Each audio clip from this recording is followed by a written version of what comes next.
ಎಲ್ಲರಿಗೂ ನಮಸ್ಕಾರ.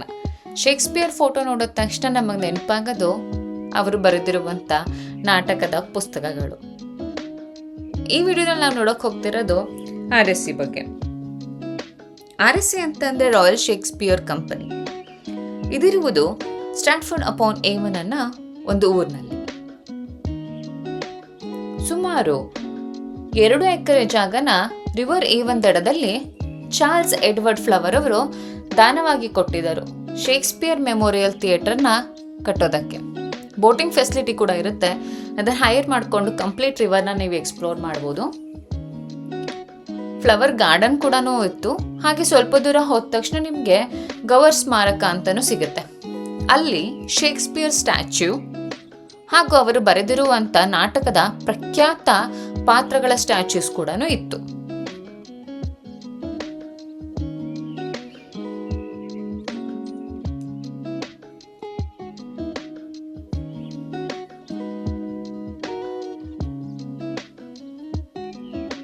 ಈ ನಾಟಕದ ಕಂಪ್ನಿಯಲ್ಲಿ ನಡೀತಿರೋಂಥ ಪ್ರೆಸೆಂಟ್ ಡ್ರಾಮಾದು ಬ್ಯಾನರ್ಸ್ ಆಚೆ ಹಾಕಿರ್ತಾರೆ. ಒಳಗೆ ಹೋದ ತಕ್ಷಣ ನಮಗೆ ಇನ್ಹೌಸ್ ಶಾಪ್ ಇರುತ್ತೆ. ಅಲ್ಲಿ ಶೇಕ್ಸ್ಪಿಯರ್ ಅವರು ಬರೆದಿರುವಂಥ ನಾಟಕದ ಪುಸ್ತಕಗಳು ಸಿಗ್ತಾ ಇರುತ್ತೆ. ಅದನ್ನು ತೊಗೊಂಡು ಎಕ್ಸ್ಪ್ಲೋರ್ ಮಾಡ್ಬೋದು. ಹಾಗೆ ಶಾಪಿಂಗ್ ಕೂಡ ಅಲ್ಲೇ ಮಾಡ್ಬೋದು. ಜೊತೆಗೆ ನಾವು ನಡ್ಕೊಂಡು ಹೋದ ತಕ್ಷಣ ಗೋಡೆಗಳಲ್ಲಿ ಈ ಥರ ಫೋಟೋಸ್ ಹಾಕಿರ್ತಾರೆ. ಅಲ್ಲಿ ಡ್ರಾಮಾ ಕಂಪ್ನಿಯಲ್ಲಿ ನಡೆದಿರುವ ಡ್ರಾಮಾದು ಒಂದೊಂದು ಕ್ಯಾರೆಕ್ಟರ್ಸ್ದು ಫೋಟೋಸ್ನ ಹಾಕಿರ್ತಾರೆ. ಕಂಪ್ಲೀಟ್ ಆಂಬಿಯನ್ಸ್ ಡ್ರಾಮಾ ಕಂಪ್ನಿಗೆ ಹೇಗೆ ಬೇಕು ಹಾಗೆ ಕ್ರಿಯೇಟ್ ಮಾಡಿದ್ದಾರೆ. ವಾರ್ಡ್ರೋಬ್ ಜೊತೆಗೆ ಮೇಕಪ್ ಡ್ರಾಯರ್ಸ್ ಇರ್ಬೋದು, ಕಲರ್ಫುಲ್ ಕಾಸ್ಟ್ಯೂಮ್ಸ್, ಅಲ್ಲಿ ನಡೀತಿರುವಂಥ ನಾಟಕಕ್ಕೆ ಬಳಸುವಂಥ ಕಲರ್ಫುಲ್ ಆಗಿರೋ ಕಾಸ್ಟ್ಯೂಮ್ಸು ಎಲ್ಲನೂ ಹಾಕಿ ಕ್ರಿಯೇಟ್ ಮಾಡಿದ್ದಾರೆ. ಶೇಕ್ಸ್ಪಿಯರ್ ಇಮೇಜ್ ಕೂಡ ಇದೆ. ಇದನ್ನು 65,536 ಲೆಗೋ ಬ್ರಿಕ್ಸಿಂದ ಮಾಡಿದ್ದಾರೆ. ಇದು ಅಲ್ಲಿನ ಸ್ಟೇಜ್ ವ್ಯೂ. ನೀವು ಆನ್ಲೈನ್ನಲ್ಲಿ ಕೂಡ ಬುಕ್ ಮಾಡ್ಬೋದು. ಟಿಕೆಟ್ನ ಬುಕ್ ಮಾಡಬೇಕಾದ್ರೆ ಈ ಥರ ನಿಮ್ಗೆ ಯಾವ ಸರ್ಕಲ್ ಬೇಕೋ ಸೆಲೆಕ್ಟ್ ಮಾಡ್ಕೊಂಡು ಬುಕ್ ಮಾಡ್ಬೋದು. ನನಗೆ ಅಲ್ಲಿ ಅವತ್ತು ರೋಮಿಯೋ ಆ್ಯಂಡ್ ಜೂಲಿಯೆಟ್ಗೆ ಟಿಕೆಟ್ ಸಿಕ್ಕಿತ್ತು.